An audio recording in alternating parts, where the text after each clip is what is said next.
Sí, señor.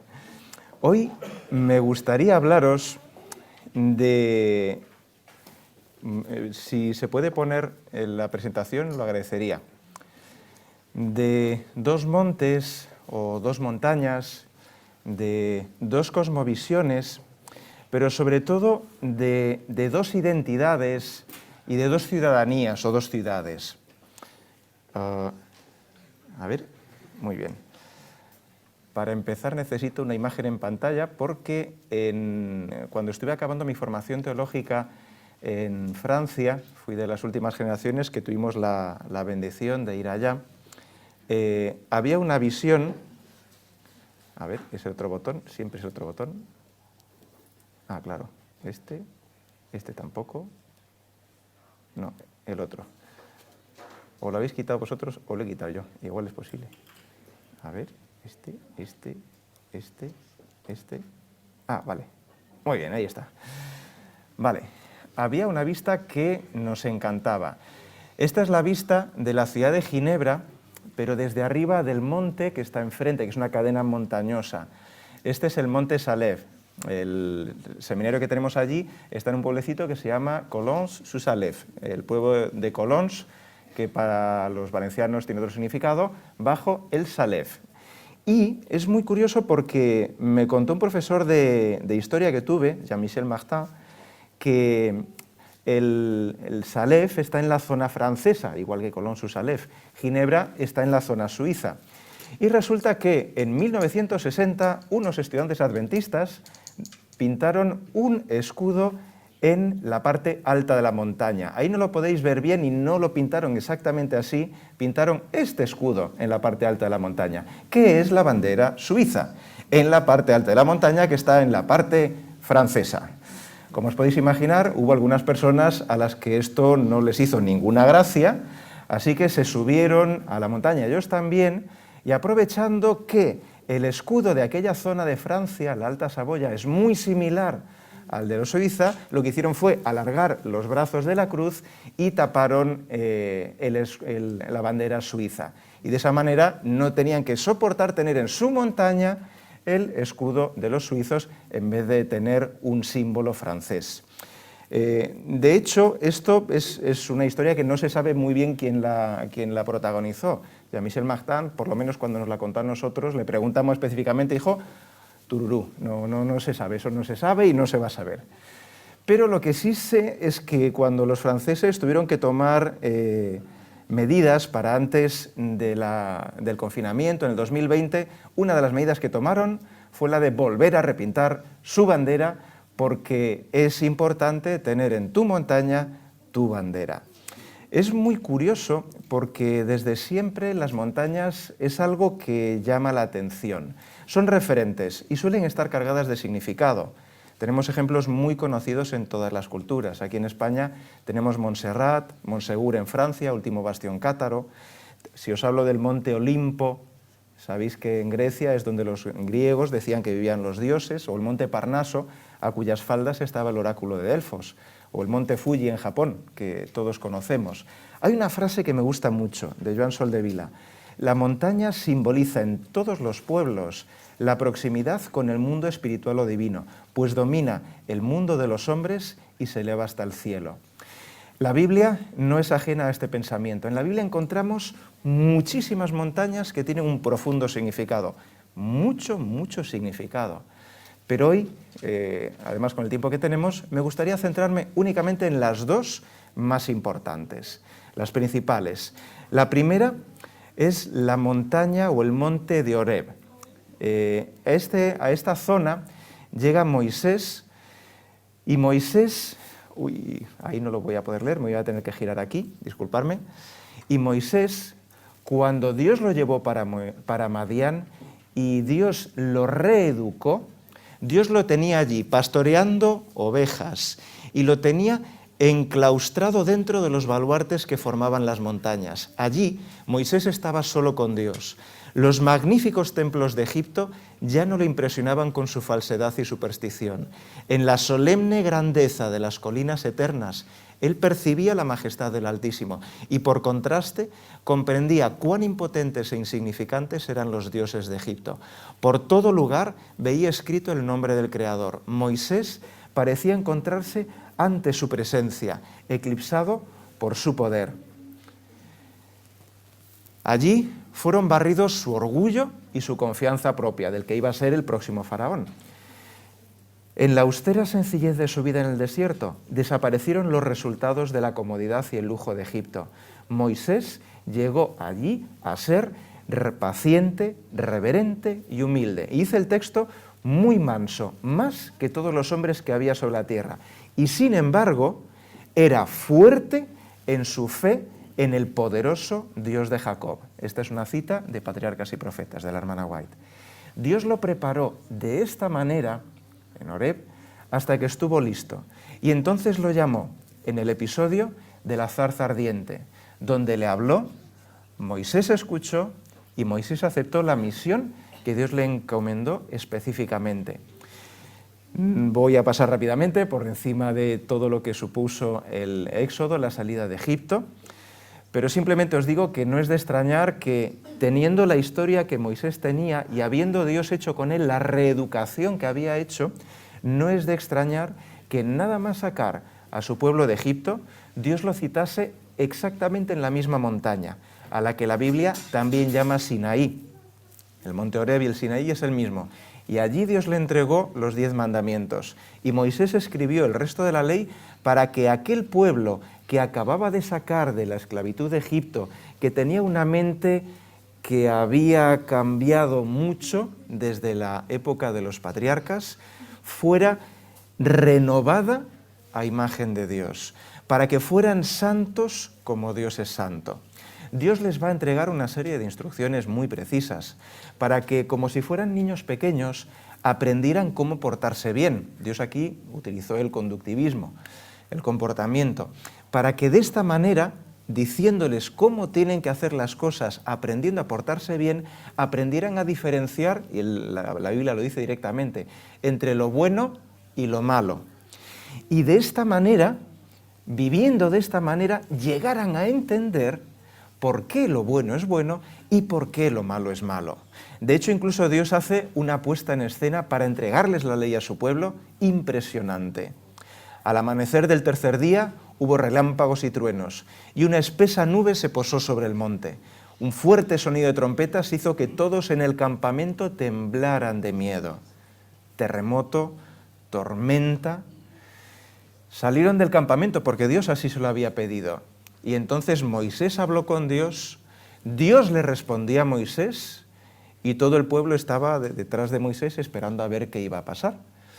Dios le dijo, yo voy a bajar en la montaña un poquito abajo. Tú sube a la montaña y nos encontraremos a medio camino. Y el pueblo, que espere. Y el pueblo esperó. Lo que pasa que la memoria de los hombres es corta. Moisés estaba allí arriba, ellos lo habían visto, lo habían escuchado hablar con Dios. Y la nube estaba allí arriba. Y sin embargo, aún teniendo la nube allí arriba, pasó un día, pasaron 2, pasaron 3, y su mente dejó de ver lo que tenían delante y se centraron en cosas más cercanas, y sabéis bien cómo acabó esta historia. Y acabaron haciendo un becerro de oro a los pies del Sinaí. De verdad que la mente humana es una cosa muy curiosa. Somos muy capaces de enfocarnos en una cosa y dejar de ver lo que tenemos literalmente delante de nuestros ojos. Así que hicieron un becerro de oro, delante de la montaña, con la nube y con los relámpagos y con todo.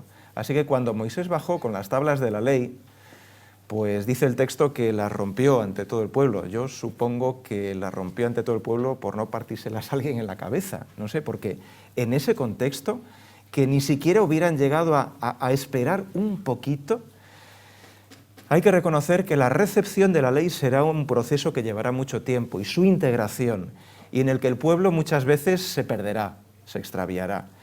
Y esto ocurre cuando preferimos crear una imagen de Dios a nuestra medida, como el pueblo hizo un becerro que era algo más cercano, más comprensible, más palpable, que la nube que estaba allí y que no acababan de entender muy bien y que les daba temor incluso mirar. Esto ocurre cuando queremos interpretar las cosas a nuestra conveniencia. En vez de buscar descubrir a Dios a través de su revelación, a través de su palabra. El pueblo tenía muchas cosas falsas que desaprender y reemplazar por una correcta comprensión de la realidad del ser humano y del carácter de Dios. Con la ley, Dios lo que quería era enseñarles y que pudieran cambiar su cosmovisión, su comprensión de las cosas, comenzando desde lo más básico, lo más concreto, cómo tenían que comportarse, hasta llegar a entender el resto de la realidad. Cuando empleo esta palabra cosmovisión, la cosmovisión se refiere a nuestra manera de ver y entenderlo todo, a nosotros mismos, nuestras relaciones, a la gente e incluso a Dios. Es nuestra cultura, que siempre es un filtro que todos tenemos a la hora de mirar alrededor nuestro, y eso incluye cuando nos miramos incluso a nosotros mismos en el espejo. Primera montaña, Monte Horeb, Monte Sinaí. Y me gustaría saltar ahora en el tiempo un poquito atrás para llevaros a otra montaña que ha aparecido antes en la Biblia y que va a ser muy importante después de este momento también. Vamos a saltar a Génesis 22, 14. Y este texto sí que os pediría que lo buscaseis. Génesis 22, 14. Esto ocurre mucho antes de Moisés, unos 400, 450 años antes, medio milenio antes. ¿Qué es eso entre nosotros? Bueno, pues en este episodio, el sacrificio del hijo de la promesa, algo que Dios le pidió y que detuvo antes de que la sangre de Isaac, antes que la sangre del muchacho fuera derramada. En este episodio, en Génesis 22, 14, hay algo que me llama mucho la atención, y es que a este monte se le da un nombre. En vuestra Biblia, ¿qué nombre se le da al monte sobre el cual está a punto de sacrificar a Isaac? Jehová proveerá. ¿Alguna opción más? ¿No? Vale, hay otra opción que aparece en algunas versiones, que es Jehová Jireh. Muy bien, que es lo mismo en hebreo. Y es una traducción muy curiosa, Jehová proveerá. Es correcta, pero el hebreo dice Jehová Raá. Y Raá es el verbo que se usa para ver o para mostrar. O en mi tierra se dice o mirar por alguna cosa, ¿vale? Que es por lo que se traduce en este contexto por proveer, ¿vale? El verbo Raá, que se traduce generalmente por ver, ¿vale?, se utiliza mucho cuando un profeta o alguien ve en visión. Cuando el profeta ve en visión es exactamente la misma palabra, Raá, ver, mostrar, ¿sí? Cuando un profeta ve en visión, en realidad está viendo un poquito como Dios ve, ¿vale? Porque cuando un profeta ve en visión está viendo porque ve que Dios le está mostrando cómo ve Dios las cosas, ¿sí? ¿Por qué Abraham le pone este nombre a ese monte? No estamos en Cajut, pero permitidme hacer una preguntita solo. ¿Qué es lo que Dios le mostró? ¿Qué es lo que Abraham vio? Lo tenéis en el versículo anterior, 22, 13. Jehová proveerá o Jehová muestra. ¿Qué es lo que vio? Efectivamente, vio un carnero, pero no fue cualquier carnero. Bueno, no sé, desconozco exactamente la especie, pero la importancia de este carnero no es tanto la especie, sino el contexto. Abraham estaba a punto de sacrificar a su hijo. Y en ese contexto, cuando Dios le detiene, Abraham ve el carnero. ¿Entendéis? No está simplemente viendo un carnero, está viendo al carnero que va a tomar el lugar de su hijo en el altar. Y eso no es un carnero cualquiera, eso es un sacrificio especial. Es algo que tiene muchísimo, muchísimo más significado. Este monte tiene otro nombre, aparte de Jehová Jireh. Al principio del capítulo, Dios le va a decir, vete a la zona de Moria, el nombre de este monte es Moria. Y es muy interesante porque realmente Moria es, coges Jehová y lo apocopas a Yahvé, y es exactamente el mismo significado. Jehová proveerá. Dejad esta idea ahí un momentito, ¿vale? Moria, el monte donde Dios proveerá. Por eso también dice, según vuestras Biblias, en el monte de Dios será provisto, ¿vale? Que puede ser tanto proveer como mostrar, ¿de acuerdo?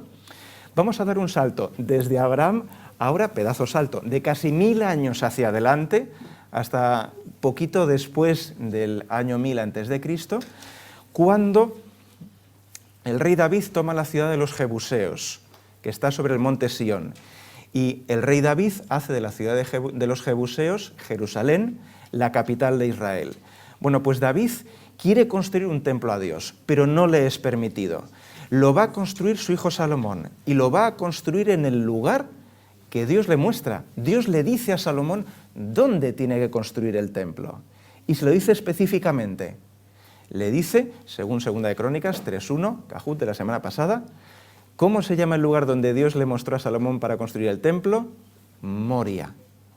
Exactamente en el mismo sitio, donde estuvo a punto de ser sacrificado Isaac, pero en vez de ser Isaac, fue sacrificado el carnero provisto por Dios. Es allí donde se va a levantar el templo que va a ser la sustitución del tabernáculo. ¿Por qué? Porque allí es donde Dios provee, porque allí es donde Dios muestra, donde Jehová muestra al ser humano cómo ve él las cosas, provee una solución a la realidad del pecado. Para eso se levantó el templo en Moria, en Sión, en el monte del sacrificio. Tenemos Sinaí, el monte de la ley, y Moria, el monte del sacrificio.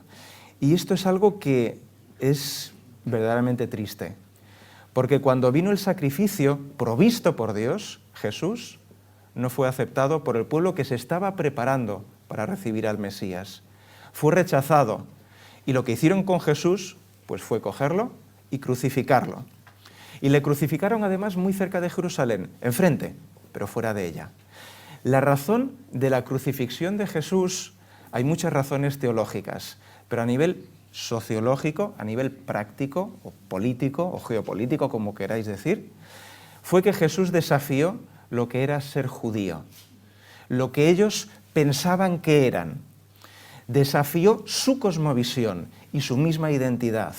Desafió su creencia de que era necesario ser judío o vivir como ellos vivían para relacionarse con Dios o para salvarse. Jesús les dijo que Dios solo buscaba verdaderos adoradores, adoradores que le adorasen en espíritu y en verdad, que no estuvieran limitados por las leyes de los hombres, sino que fueran capaces de aceptar algo que era una verdad absolutamente rompedora, a pesar de que Dios llevaba muchísimo tiempo intentando que lo entendieran, que Dios desea y ha provisto para la salvación de todo el género humano. Y otra, aún peor, que no es posible que nosotros hagamos nada para salvarnos. Los judíos estaban muy cómodos yendo al templo a hacer algunas cositas y ya está. Y con ser judíos, porque siendo judíos y además yendo al templo a hacer algunas cositas, ya lo tenían todo resuelto.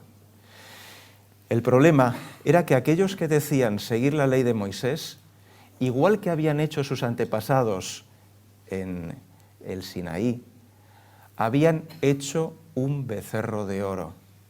Lo que habían hecho era convertir su religión, lo que Dios les había dado, lo habían convertido en un objeto de culto, de adoración, sustituyendo al Señor del templo.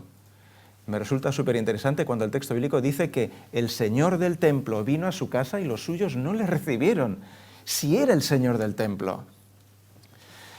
Finalmente exigieron a Pilato que les dejase crucificar, sin darse cuenta de que estaban pidiendo que se les dejase crucificar a su Salvador, su Mesías prometido, su verdadero Rey y el verdadero sacrificio provisto por Dios. Muchos se dejaron arrastrar por la opinión preponderante y cuando fueron a crucificar a Jesús, incluso muchos que habían escuchado su predicación, que la habían aceptado, muchos que habían sido curados por Jesús, también pidieron que Jesús fuera crucificado. Pero no todos.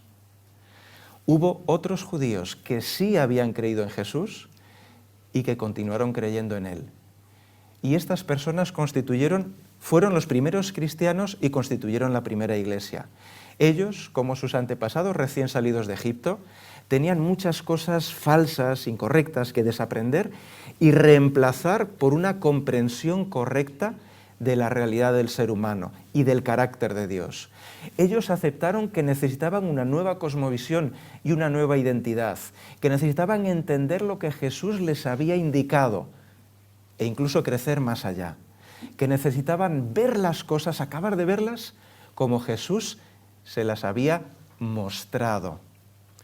Al final tuvieron incluso y llegaron incluso a aceptar a los paganos como dignos de la salvación, al mismo nivel que ellos, y herederos de la promesa, y por lo tanto también hijos de Abraham. Fijaros, hicieron un cambio de pensamiento grande. Algunos lo consiguieron, pero otros siguieron aferrados a aspectos anteriores de su cosmovisión. Algunos judíos que se hicieron cristianos pensaban que los nuevos creyentes tenían que circuncidarse y cumplir con lo que ellos entendían que era toda la ley de Moisés.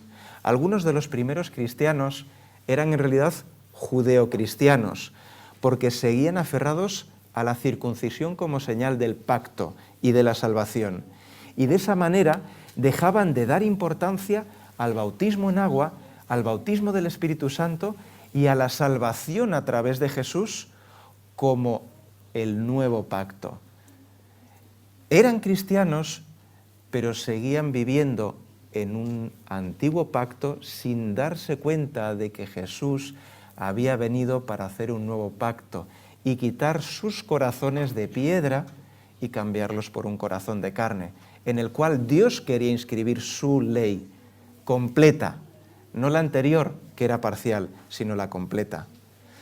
Algunos de estos judaizantes iban predicando su evangelio, y posiblemente los identifiquemos con más claridad si los llamamos, por ejemplo, fariseo-cristianos o algo así. Por ejemplo, fueron a Galacia. Pablo ya había predicado a Cristo y los gálatas ya habían aceptado a Jesús.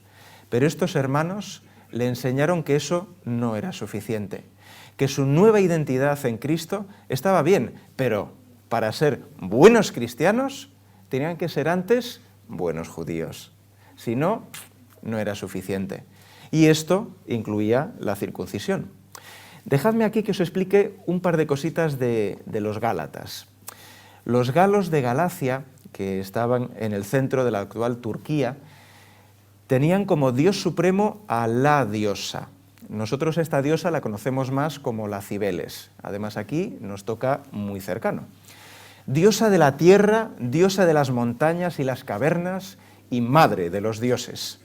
Muchas veces a la diosa Cibeles se la presenta con una corona almenada. Aquí tenéis un tetradracma antes de Cristo, porque es protectora de las ciudades, por eso lleva la corona con almenas como de murallas. Esta diosa era la protectora de las ciudades desde la montaña. Y tenían una cultura muy curiosa. Los ciudadanos se consideraban hijos de la diosa. Sus sociedades se regían por las leyes que la diosa, a través de su hijo predilecto, el rey, les daba. Y por su mitología, la mitología de la diosa Cibeles, en esta mitología había un hombre, un pastor, un amante de la diosa, algo así, que o bien se castraba él por la diosa, o bien la diosa lo castraba a él. Esto hay varias opciones, no queda muy claro. Bueno, lo único claro es que el hombre, eso sí fuera, eso es lo único que sí teníamos perfectamente claro en todas las cosas. Y era tanto así que sus sacerdotes se pericopé, que es la palabra que utiliza Pablo en una parte de la epístola a los Gálatas, se castraban. Curiosamente, los galos no aceptaban la castración, no aceptaban esto. Y esto causaba que los sacerdotes de la diosa Cibeles en Galacia no eran galos, eran frigios, venían de otro sitio. ¿vale? Y les traían esta religión que ellos habían aceptado. Y esta era la cultura de los Gálatas, antes de la predicación del Evangelio. Cuando Pablo les predica el Evangelio, ellos aceptan a Jesús, ellos aceptan el cristianismo y comienzan a vivir el cristianismo. Y en ese momento es cuando vienen los hermanos, posiblemente de Jerusalén, judeo-cristianos, pero primero judíos y luego ya, si eso, un poquito cristianos, y les explican que para ser buenos cristianos, primero tienen que ser buenos judíos. Y es en medio de todo este batiburrillo, de todo este barullo, que Pablo escribe la carta a los Gálatas para ver si puede ayudar a sus hermanos, y permitidme la palabra, la emplea el mismo Pablo, a sus hijos, porque él los mira y ve a sus hijos, a los que él quiere, que están perdidos, que les han liado, y que él les tiene, si es posible, que hacer un llamado para que se encaucen en lo que es verdaderamente importante. Pablo va a explicar esto a través de un midrash, una fórmula rabínica mal llamada alegoría, que es un ejemplo clarificador que les pone. Lo que pasa que Pablo, pues el hombre era muy complicado, además estaba hablando con gallegos, así que la cosa está un poquito enredada, ¿vale? No vamos a explicarlo, además la hora ha corrido bastante y no es momento, pero sí me gustaría explicaros las cosas principales de la alegoría de Sara y Agar que encontramos en Gálatas 4, del 21 al 31, ¿vale? No vamos a explicarlo todo, como digo, pero sí voy a poner en pantalla... ¡Ay! Vale, esto era un galo de los que venían los Gálatas. Bueno, Abraham, Gálatas 4, del 21 al 31. Estas, decidme los que queréis estar bajo la ley. ¿No oís la ley? ¿O habéis oído la ley? Porque está escrito que Abraham tuvo dos hijos, lo leo rápidamente, uno de la esclava y otro de la libre. El hijo de la esclava nació según la carne, mas el de la libre por medio de la promesa. Y estos son expresiones alegóricas. Estas dos mujeres representan dos pactos. Uno proviene del monte Sinaí, que da hijos para esclavitud, y este es Agar. Porque Agar es el monte Sinaí en Arabia y corresponde a la Jerusalén actual, pues ésta con sus hijos está en esclavitud. Pero la Jerusalén de arriba, la cual es madre de todos nosotros, es libre. Salto al 28. Así que hermanos, nosotros, conforme a Isaac, somos hijos de la promesa. Vamos a verlo muy rápidamente. Esquema. Abraham les dice, mirad, la cosa es muy sencilla. Abraham tuvo dos hijos, no uno bueno y otro malo, sino tuvo dos hijos, uno bien y otro lo tuvo mal. Al que lo tuvo mal, lo tuvo primero. No voy a explicar esto en profundidad, pero si queréis en otro momento lo podemos ver. Abraham tuvo un hijo con su mujer esclava. Este hijo nació según la carne, pues se acostó con ella y tuvo un hijo, eventualmente, chimpún. Y tiempo después, de manera totalmente inexplicable, tuvo otro hijo. Pero ese otro hijo era el hijo que a Abraham le había sido prometido. Ese otro hijo nació de su mujer libre y ese otro hijo nació por medio de la promesa. Resulta que el hijo que había nacido... tengo aquí un puntero. A ver, sí, perfecto. El hijo que... pero no se ve. Bueno, el hijo que había nacido según la carne dice que es el pacto del Sinaí, que engendra hijos para esclavitud, y que es Agar. ¿Por qué? Aquí es donde Pablo hace el giro, el cambio, el quiebro de cintura. Él dice, mira, Agar, la egipcia, venía de Arabia, donde está el Sinaí. Así que este es el monte Sinaí. Agar es Arabia y el monte Sinaí es el monte de la ley, es donde Dios dio la ley. Y estuvo bien, fue algo que, bueno, en aquel momento no lo vamos a matar, pero fue algo que se pensó en un momento dado para una situación concreta. Era para aquel momento y tuvo su utilidad. Fue un pacto, pero ese pacto en la actualidad Su centro es Jerusalén.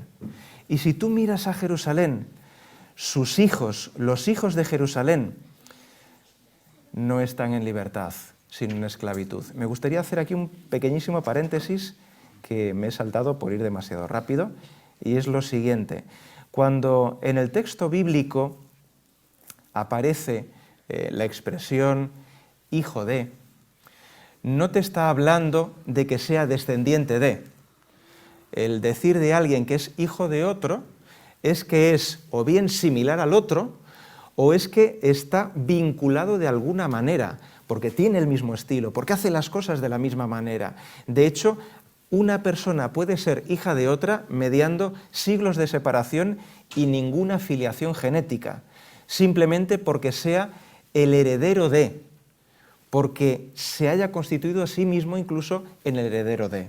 Cuando, y este es un ejemplo que ponía un profesor mío que me hacía mucha gracia, cuando en la mentalidad bíblica se le decía a alguien que era hijo de la mentira, no se le estaba diciendo que su mamá se llamara Mentira, sino que era un mentiroso. ¿Me expliqué? Esto es lo que Pablo está utilizando. Les está diciendo, mirad, ahora, después de Jesús, todos aquellos que dependen del templo de Jerusalén para salvación, todos los que dependen de la ley para salvación, son engendrados en la esclavitud de la ley, porque son hijos de la esposa esclava de Abraham. Aunque sean descendientes de Abraham según la carne, eso no es lo importante. Aquí juega con la idea que había de que la salvación se obtenía por el hecho de compartir ADN con el patriarca Abraham y aún más por cumplir la ley. Pero eso, la observancia de la ley, el pertenecer al pueblo, no les liberaba del pecado. Por lo tanto, eran esclavos de una ley que no los liberaba del pecado. Y el contraste lo hace con los que buscan la salvación en la promesa de Dios en Cristo. Porque aquellos que se afilian a Cristo son hijos de la mujer libre, porque son hijos de la promesa, una promesa que aceptan por fe, porque ellos están en otro pacto. En la alegoría no lo menciona, pero sí menciona el primer pacto. Ellos son hijos de otro pacto. Y dice Pablo a los Gálatas, hermanos, nosotros somos hijos de la Jerusalén de arriba y es libre. Por lo tanto, nosotros somos libres y ciudadanos de la Jerusalén celestial. Esto es buenísimo. Pablo, judío de judíos, en su época perseguidor de los que no eran judíos y especialmente de los cristianos, pero ahora Pablo, siervo de Cristo, les está recordando a los Gálatas, incircuncisos, al menos algunos creo, le está recordando a los Gálatas que si ellos son hermanos y salvos en Cristo, no es por la carne, sino únicamente por la promesa. Pablo les va a decir que tienen una elección, o bien eligen esta cosmovisión, esta ciudadanía y esta identidad que son terrenales, o bien vuelven a lo que habían elegido en un principio, lo que Jesús, a través de la predicación de Pablo, les propuso, la cosmovisión de Dios, la ciudadanía de la Jerusalén celestial y la identidad celestial.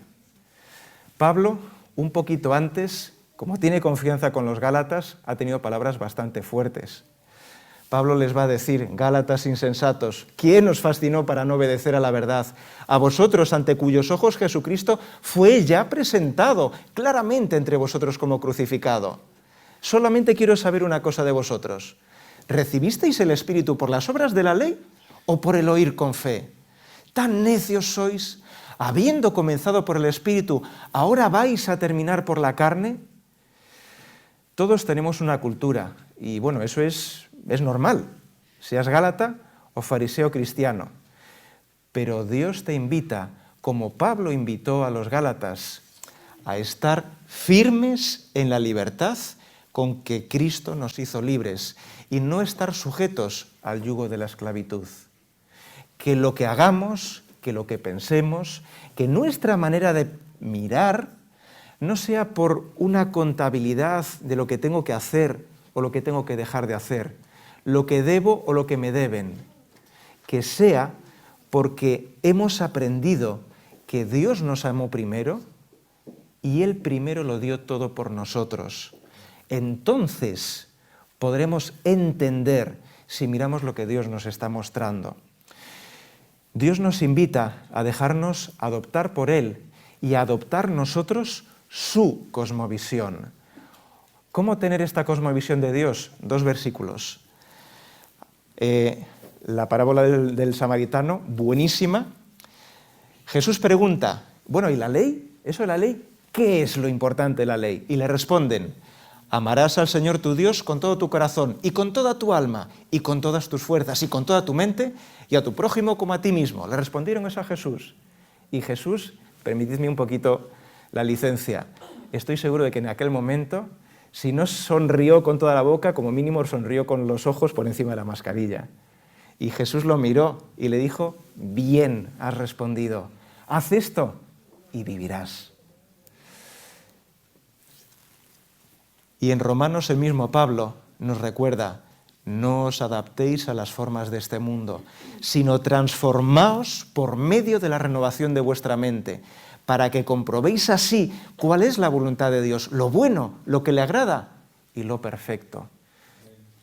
No se trata de la salvación por la ley. Tiene su importancia, tiene su utilidad, pero la salvación no viene por la ley. Viene por mirar a Cristo y ver lo que Cristo ve y entender. Solamente mirando a Cristo cada día, admirando su gracia y recibiendo el Espíritu Santo, solo así la imagen de Cristo será formada en nosotros. Y permitidme un pequeño llamado con un guiño.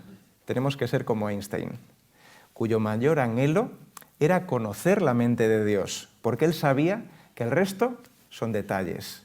Permitidme que os presente nuestra cosmovisión. Esta es nuestra cosmovisión. Búscala cada día, encuéntrala cada día. En la escuela sabática hablábamos de la importancia de caminar. Camina con Jesús cada día. Y el resto de las cosas, los problemas, algún tropezón que pueda haber, va a ir finalmente al sitio. Pero primero, lo primero, que el Señor nos bendiga. Amén.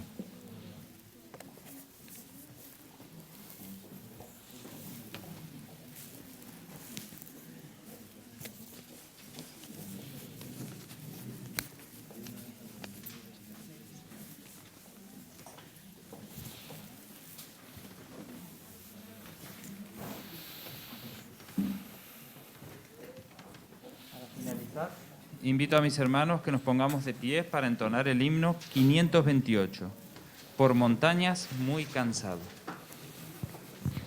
Lo vamos a cantar con sentimiento hoy.